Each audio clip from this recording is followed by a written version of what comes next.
93 चक ओडावाला में ये वो चक है जिसकी पूरे पाकिस्तान के अंदर मिसाल दी जाती है। ये वो चक है कि जहां सिगरेट नोशी नहीं होती, यहां सिगरेट की फरोख्त भी ममनू है। इस गांव के अंदर आपको कोई भी पुख्ता कब्र भी नहीं मिलेगी। इस गांव में एक नौजवानों की तंजीम भी कायम है जो गांव की सफाई भी करती है, उसके तमाम इंतजामात संभालती है। इस गांव को इस हालत में इसमें तब्दील करने में अहम किरदार अदा किया है वही शख्सियत मेरे साथ मौजूद है, शेखुल हदीस मौलाना मोहम्मद अमीन साहब। उनसे जानने की कोशिश करेंगे कि ये सब इनकलाब कैसे हुआ, ये सारी तब्दीली कैसे हुआ। अस्सलाम वालेकुम नाज़रीन, स्टार न्यूज़ के साथ मैं हूं अली अमजद चौधरी। मौजूद हूं इस वक्त ज़िला फैसलाबाद की तहसील तांदलावाला के 493 चक ओडावाला में। ये वो चक है जिसकी पूरे पाकिस्तान के अंदर मिसाल दी जाती है। ये वो चक है कि जहां सिगरेट नोशी नहीं होती, यहां सिगरेट की फरोख्त भी ममनू है। इस गांव के अंदर आपको कोई भी पुख्ता कब्र भी नहीं मिलेगी। इस गांव में एक नौजवानों की तंजीम भी कायम है जो गांव की सफाई भी करती है, उसके तमाम इंतजामात संभालती है। इस गांव को इस हालत में इसमें तब्दील करने में अहम किरदार अदा किया है वही शख्सियत मेरे साथ मौजूद है, शेखुल हदीस मौलाना मोहम्मद अमीन साहब। उनसे जानने की कोशिश करेंगे कि ये सब इनकलाब कैसे हुआ, ये सारी तब्दीली कैसे हुआ। अस्सलाम वालेकुम शेखुल हदीस मौलाना अमीन साहब, बहुत शुक्रिया आपने हमें वक़्त दिया। जहाँ हर तरफ खराफात फैल रही हैं, जहाँ मुख्तलिफ बुराइयाँ फैल रही हैं, आपका गांव इस वक्त मिसाली बनता जा रहा है। यहाँ मनशियात फ़रोख्त नहीं होती, यहाँ सिगरेट तक फ़रोख्त यहाँ नहीं होती, लोग नशे के आदी नहीं हो रहे, यहाँ नशा मुसलसल जहाँ आसपास के इलाकों के अंदर भी लोगों का ये सब तब्दीली कैसे है?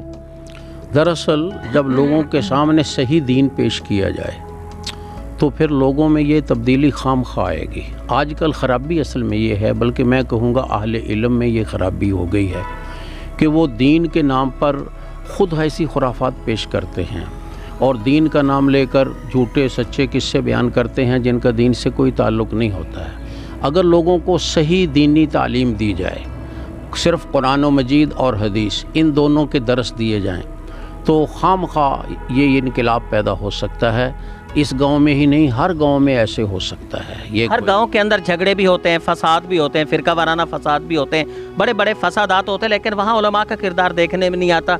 लेकिन यहाँ आपके किरदार की वजह से मुसलसल ये चीज़ें कम होती जा रही हैं, यहाँ अमन सकून बढ़ता जा रहा है, नौजवानों के अंदर शऊर बेदार होता जा रहा है। तो एक बड़ी तब्दीली है। दूसरों के लिए क्या पैगाम देंगे? बस यही मैं पैगाम दूँगा कि दीन को उसकी सही सूरत में पेश किया जाए, दीन को झूठी रिवायात और गलत किस्म के खुराफात में न तब्दील किया जाए। झूठे सच्चे किस्से बयान करके, कोई करामतें बयान करके लोगों को सिर्फ़ खुश कर दिया जाता है वक्ती तौर पे, लेकिन दीन की सही जो तरबियत दीन ने की है वो पेश नहीं की जाती।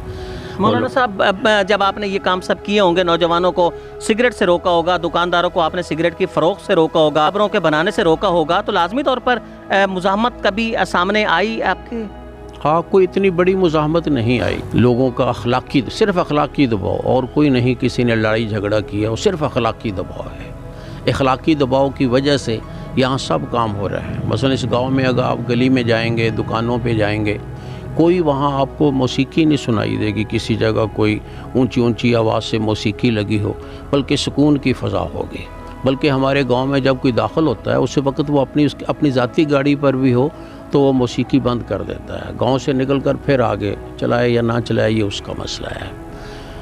चक 493 गाफ बे ओडावाला इस हवाले से मिसाली है कि इस गांव के अंदर ना मौसीकी होती है, इस गांव के अंदर ना सिगरेट फ़रोख्त होती है, ना यहाँ पुख्ता कब्रें बनाने की इजाज़त है। यहाँ के नौजवान सफाई का इंतज़ाम करते हैं और ये सब कुछ होता है शेखुल हदीस मौलाना मोहम्मद अमीन साहब की ज़ेर निगरानी, जिसकी वजह से इस वक्त ये चक मिसाली हैसियत इख्तियार कर चुका है। पूरे पाकिस्तान के दीगर चकूक के लिए, दीगर इलाकों के लिए एक मॉडल के तौर पर इस वक्त ये काम कर रहा है कि उलमा किस तरीके से अहम तरीन किरदार अदा कर सकते हैं मुआशरे को सुधारने के लिए।